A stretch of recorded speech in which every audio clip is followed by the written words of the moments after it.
नमस्कार, आप देख रहे हैं EIT न्यूज। मैं हूं वर्षा सिंह और अब रुक करते हैं आज की खबरों की ओर।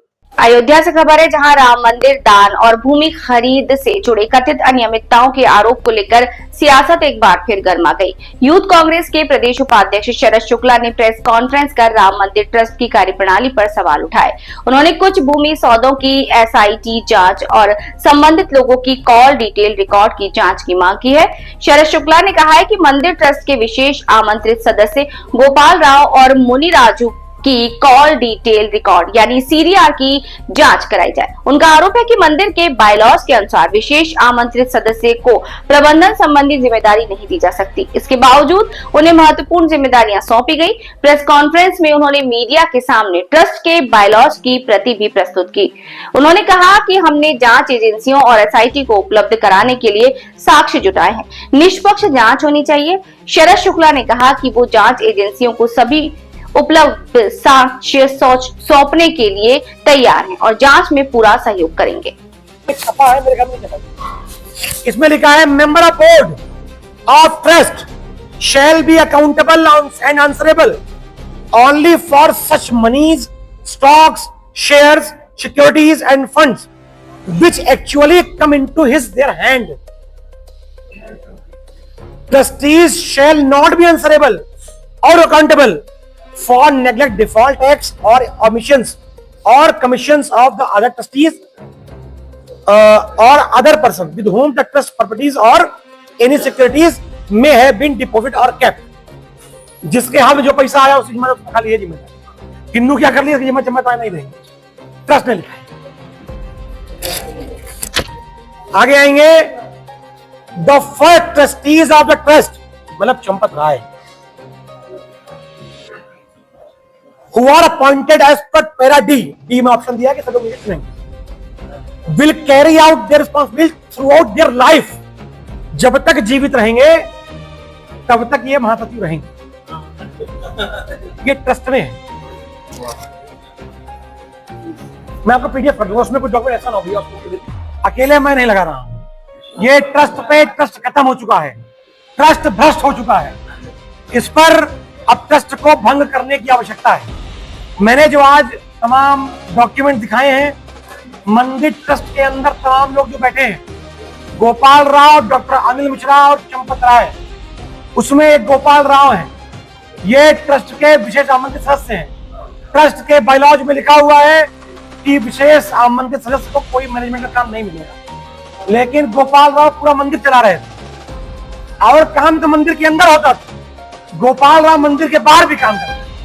गोपाल राव के तमाम सारे लोग कर्नाटक के यहाँ पर तमाम काम करते आपको मिल जाएंगे। उनका प्रभाव यह है कि दो आदमी उनके क्षेत्र के, एक मुनिराजू MP, एक धर्मेश मोहन मंगनानी, इन दोनों लोगों ने एक ही क्षेत्र में बाग BJC में 12 जमीनें खरीदी हैं। कुल जमीनों की वैल्यू 14 करोड़ 67 लाख रुपया के आसपास बनती है। ये जमीन एक साल के भीतर खरीदी गई हैं 25 और 24 में। तो मैं मांग करता हूं कि गोपाल की और मुनिराजू की, इनकी CDR की जांच कराई जाए। इनके संबंध क्या हैं उनकी जांच कराई जाए। आखिर में कौन ऐसा व्यक्ति है जो उसी क्षेत्र का है, यह आरोप न लगता, लग इसलिए रहा है कि गोपाल की भूमिका संदिग्ध है। ये जवाब उनको SIT को उनसे लेना चाहिए। तो ये जो जमीनों का खरीद फरोख्त किया गया, तमाम लोग अभी जैसे एक नरेंद्र सिंह है, जानकारी मुझे मिली है कि बहुत प्रमुख है व्यवस्था के, उन तक कोई अभी जांच कार्रवाई क्या हो रही क्या नहीं हो रही। तो मैं ये मांग दो आपके माध्यम से करना चाहता हूं। मैं मांग करता हूं पहली कि SIT को मैंने पत्र लिखा है 28 तारीख, मैं मिलने का समय चाहता हूं और ये तमाम जो सबूत मैंने लिए हैं ये उनको देना चाहता हूं। दूसरी मांग ये है, इस देश के तमाम ताकतवर लोगों ने इन चंदा चोरों के सामने धनुष रख दिया, अपने हथियार सरेंडर कर दिए हैं, कोई बोलने को तैयार नहीं। तो मैं इस बड़ी प्रेस वार्ता के बाद ये मांग करता हूं कि आज के बाद मेरी सुरक्षा की पूरी जिम्मेदारी उत्तर प्रदेश के मुख्यमंत्री माननीय योगी आदित्यनाथ जी की है और इस जिले के जिलाधिकारी, इस जिले के माननीय SSP, इनकी जिम्मेदारी आज से मेरी सुरक्षा की है। तो ये मैं आप लोगों के माध्यम से कहना चाहता हूं। FIR क्यों नहीं हो रही है? आप लोग ने दिया FIR से पहले तो सीबीआई जांच कराई है। पहले भाई एफआईआर किसने किया है? ट्रस्ट ने किया है। हम सब ने देखा, सीसीटीवी फुटेज वायरल हुआ। चंपत राय जी को चोरी की जानकारी पहले से थी, वो पैसा जाके रिकवरी करा रहे थे। तो आपको जानकारी थी कि चोरी हुई है, आपने एफआईआर क्यों नहीं लिखवाई? और एफआईआर लिखवाई नहीं लिखवाई अलग बात हो गई, आप वीडियो आप सार्वजनिक कर रहे हैं, उसमें कह रहे हैं कुछ उल्लेखनीय नहीं मिला, सब कुछ ठीक है, कोई चोरी ऐसी बात नहीं है, वहां पर ऑडिट चल रही है। तो आपने मंदिर के अनुयायियों से झूठ बोला है। इस देश के करोड़ों राम भक्तों की आस्था ठगी गई है।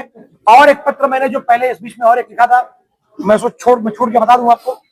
एक पत्र मैंने और लिखा माननीय प्रधानमंत्री को, मैंने मांग करी प्रधानमंत्री से ट्रस्ट को भंग किया जाए और ट्रस्ट में कौन कौन शामिल किया जाए। इस ट्रस्ट में चारों शंकराचार्यों को, इस ट्रस्ट में जो तमाम अखाड़े हैं उनके प्रमुखों को, इस ट्रस्ट में जो अयोध्या के 2 पूज्य महंतों को, जो लोग गोली खाए शहादत दिए उनमें से किसी एक के परिजन को, जिन्होंने न्यायालय में मुकदमा लड़ा, एक किसी उस व्यक्ति को, सुप्रीम कोर्ट के 2 वकीलों को, एक वित्तीय मामले के जानकार, एक वरिष्ठ आईएएस को, और जो मांग बहुत दिन से हो रही थी सूर्यवंशी कुल के, भगवान राम थे, सूर्यवंशी कुल के किसी एक व्यक्ति से को अयोध्या के राम मंदिर ट्रस्ट में शामिल किया जाए। और किनको ना किया जाए, विशेष ध्यान मैंने उसमें लिखा हुआ, कोई भी व्यक्ति किसी विशेष दल से, कांग्रेस, बीजेपी, सर्व किसी का हो, किसी संगठन से, आरएसएस, विश्व हिंदू परिषद, बजरंग दल, किसी से